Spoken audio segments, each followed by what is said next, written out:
prevails and endures. And I have no doubt that it will.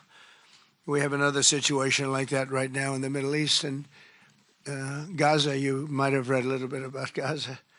And that's another one we're very proud of. But we have a lot of people watching that, a lot of people. I think this is a much different kind of a thing.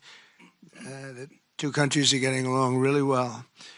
Today, alongside this peace treaty, we also are signing a major trade deal with Cambodia and a very important critical minerals agreement with Thailand.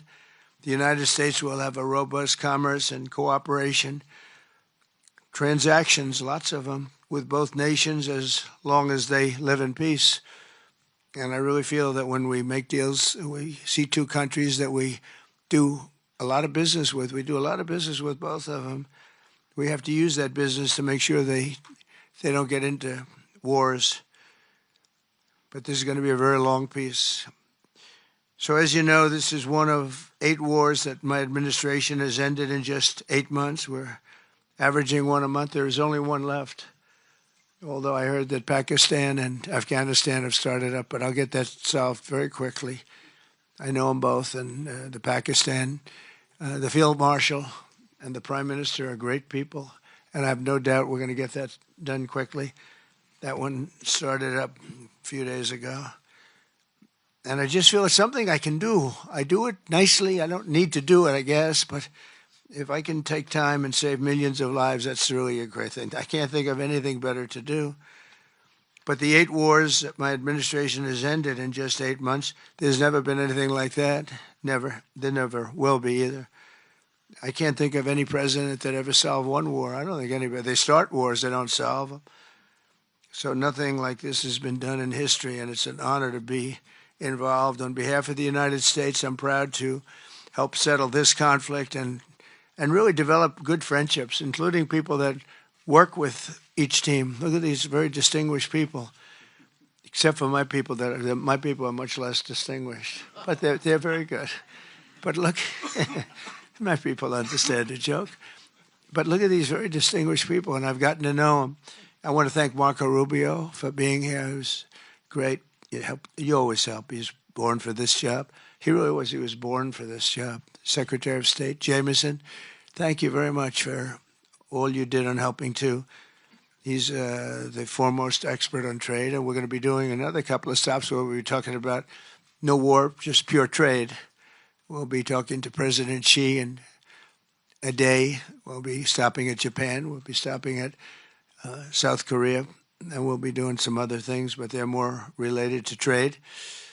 But on behalf of the United States, I'm proud to help settle this conflict and forge a future for the region where proud independent nations can prosper and thrive, safety, security, and peace.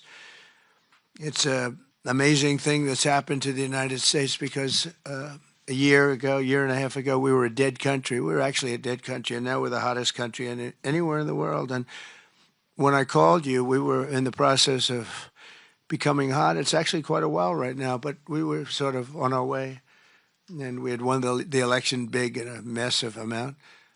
And so I was respected when I called you, and it was a little bit easier. I think it's easier when you respect somebody than if you don't respect somebody. If you don't respect somebody, it never happens. But I won't forget that day because it was one of the first wars that I got involved in.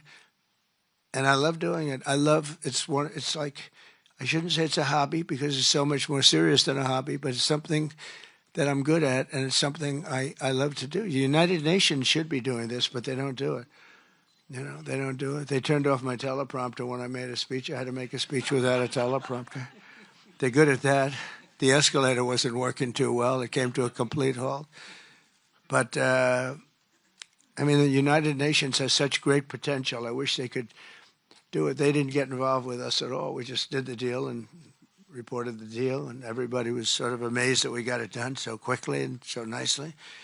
But now I'd like to ask Prime Minister Anwar to say a few words, and then we'll hear from Prime Minister Hun Manet and Prime Minister Newton. And these are, I just have to say it for a last time, these are incredible men. The way they came together, the way they worked so hard, and we worked long hours. It was not long days because the days were few in number, but the hours were very long and very intense. There was a lot of intensity going on because there was a lot of shooting happening while we were talking. That brings it to a new level. And the three men sitting there should really be credited with having done just an